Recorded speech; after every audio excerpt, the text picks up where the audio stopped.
పానవి ఒక ప్రశాంతమైన అమ్మాయి. ఆమె కళ్ళలో ఆసక్తి మెరుస్తూ ఉండేది, హృదయం మాత్రం ప్రేమతో నిండిపోయి ఉండేది. ప్రతి ఉదయం స్కూల్కి వెళ్లే ముందు ఆమె తన ఇంటి వెనుక ఉన్న చిన్న గేదె గుడిసెకి పరుగెత్తి వెళ్తుంది. అక్కడ ఆమెకి అత్యంత ప్రియమైన స్నేహితురాలు గౌరీ అనే చిన్న దూడ ఆమె కోసం ఎదురుచూస్తూ ఉండేది.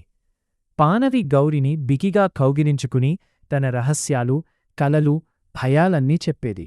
గౌరీ మాట్లాడలేకపోయినా అందరికంటే బాగా వినేది. పానవి బాధగా ఉన్నప్పుడు గౌరీ మెల్లగా ఆమెను తాకుతూ నేను ఉన్నాను అని చెప్పినట్లుండేది. ఒకరోజు పానవి అనారోగ్యానికి గురై చాలా రోజులు గౌరిని చూడలేకపోయింది. గౌరీ మాత్రం గేటు దగ్గర నిశ్శబ్దంగా నిలబడి తన స్నేహితురాలు వస్తుందేమో అని ఎదురుచూసేది. తినడం కూడా తగ్గించింది. చివరకు పానవి తిరిగి వచ్చేసరికి బలహీనంగా ఉన్నప్పటికీ చిరునవ్వుతో కనిపించింది. గౌరీ వెంటనే ఆమె వైపు పరుగెత్తి వచ్చి పానవి మోకాలిపై తన తలను వాల్చింది. పానవి కళ్ళలో ఆనందభాష్పాలు వెల్లువెత్తాయి.